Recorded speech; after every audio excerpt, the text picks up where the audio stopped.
So this is the harsh reality of living in Africa. And we haven't really spoken about this till now.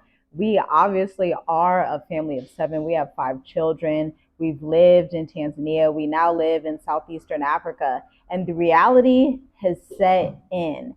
And I think people don't really talk about this because they don't understand it. But here's like a little foundational context. We're both introverts, so we see the world differently than most people. When we lived in Ohio, we pretty much stayed to ourselves. We had a small friend group. We didn't go to vast events. We didn't go to vast church meetings. We didn't do all of these extra things.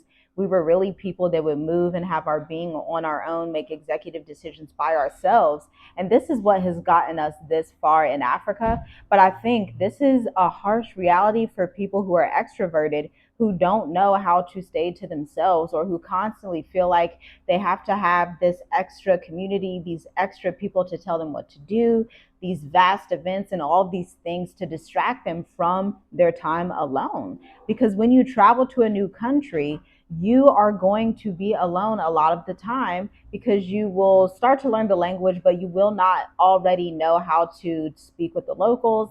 And you're really coming in as an immigrant. And people don't really understand how big of a deal that is, especially people who are single. Like, we're married, we have a family, so we're really never lonely, but we also stay to ourselves as a family tribal unit. Exactly. That's a good point. It brings me back to the scripture where it says, narrow is the way and broad leads to pretty much confusion, destruction, and just everything that is not what you need to be doing in these last days. Because if you're separated, and this is just coming from experience, from our experience, if you're separated and you're going down the right path and on this narrow path, there's more reward than risk. Just put it like this. If you are around a lot of people, there's a lot of risk that comes with that. But if you're alone, you have a clear mind and you can understand what your next step is. And instead of worry about everyone else's steps that they're taking, you can focus and hear clearly from the Most High in these last days, because this is what is needed. It takes me back to when we first came to Africa, and I wanted to just be everywhere with the local people. I wanted to like really integrate myself with the local people, which isn't bad if you have the right people around you. But you have to realize that you don't want everybody to know you.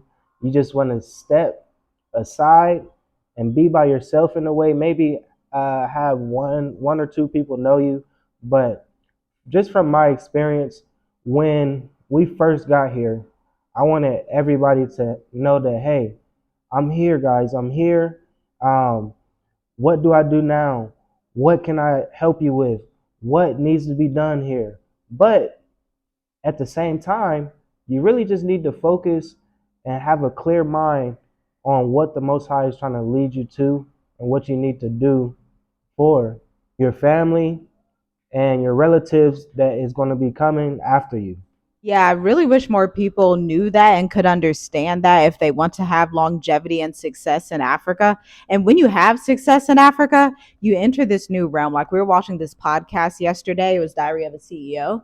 And he like drew a circle. He played this video where somebody drew a circle around a spider. And like the spider would see the lines and he would like crawl to the line. He wouldn't leave the line of the circle. Then he would draw another circle, another line. He wouldn't leave. He wouldn't leave till he accidentally stepped out of the circle and into this area that was unknown. And that's exactly what it is like to leave America, to leave the West behind with longevity in mind. And it's so crazy because once you attain that level of success that you've identified in your life, like for us, success is staying outside of America long term. Success is having business ownership, time ownership, the freedom to do what we want when we want to do it, and using our creative talents that we have been giving and monetizing them and serving our community, right? And so if you think about it, leaving America is the same way. Like, most of us in the West, we just think, okay, Ohio is it, Maryland is it, Tennessee, Florida, that's it. I can't get out of these circles of the states. Maybe I'll go to the West Coast. Maybe I'll go to the Southern area. Maybe I'll visit Maine. Maybe I'll go to Lake Michigan. But beyond that, most people just stay in that little circle, not realizing that there's an entire world out there that is for you to experience and for you to enjoy. But with that being said, you will put yourself in a position where you do not relate to Westerners anymore. Like when we speak to people from the West, we just can't really relate to them anymore. And we find ourselves more so connecting with local African people or immigrants and travelers that have traveled between America and Africa, or America and the Middle East, or America and Asia. And so you just automatically put yourself in this position like, wow, I only relate to this small group of people in the world that even has a mindset that's open enough to understand what an alternative life is like outside of America. That's such a good point. Like, it's so crazy how we came from the West. When we first got here in Africa, Tanzania, it was so many diaspora that we can relate with. We were so comfortable. We was like, man, this is great. It's just basically like a whole community of us outside of America. And at that time, it felt really comfortable. But we start to realize that, hey, we kind of, the whole reason to moving outside of America was to be uncomfortable, was to really learn from the local people here. And it's crazy where I'm sitting now, where we are now in this time. It's so great to see how much we grown being uncomfortable, because what we realized was how the local people treat us is so much better than how Westerners treat other Westerners from America. So it's just like it's something that you will have to experience. It's something that you have to be here to understand what I'm saying right now. It's so crazy how people that we are around now is strangers, we are foreigners, but these are the relationships that's going to last a long time. These are the relationships that is going to help you grow as a person, mentally, spiritually, physically, emotionally, because this is what me personally notice coming outside of America. Everybody's not like Americans. There's a whole world outside of America where they treat each other with respect, they treat each other with kindness, with love, and it just really basically goes back to the scriptures and how you should treat your neighbor. And we lost that just being in America, but stepping outside of America, we can really see how these other nations treat each other. And I'm not talking about like all the bad nations that we hear about.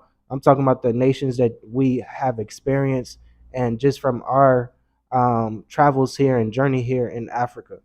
So, with that being said, guys, just get out of America. Your growth is required in these last days, and that's the only way to survive.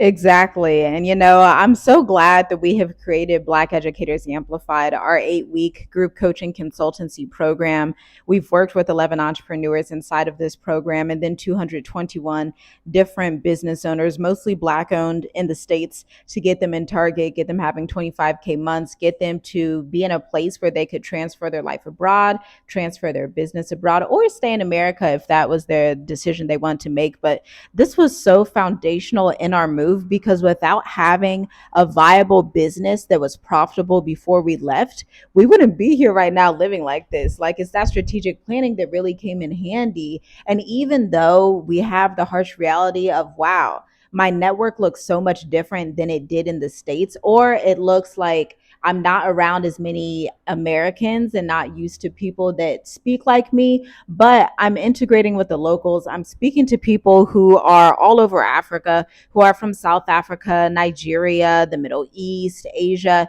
and getting in these different groups and these different rooms, because let's face it, the West is declining and we live in a multipolar world. And unless you're willing to quickly become uncomfortable, you may not be thriving in the next few years in America. So hopefully you have taken something from this video. Hopefully getting insights into our behind the scenes conversations teaches you something. Let us know what your biggest takeaway is down below. And if you're interested in working with us for your business, you can apply to Black Educators Amplified at the link in the description. Cohort 5 starts January 19th at 2 p.m. Eastern. Shalom, shalom.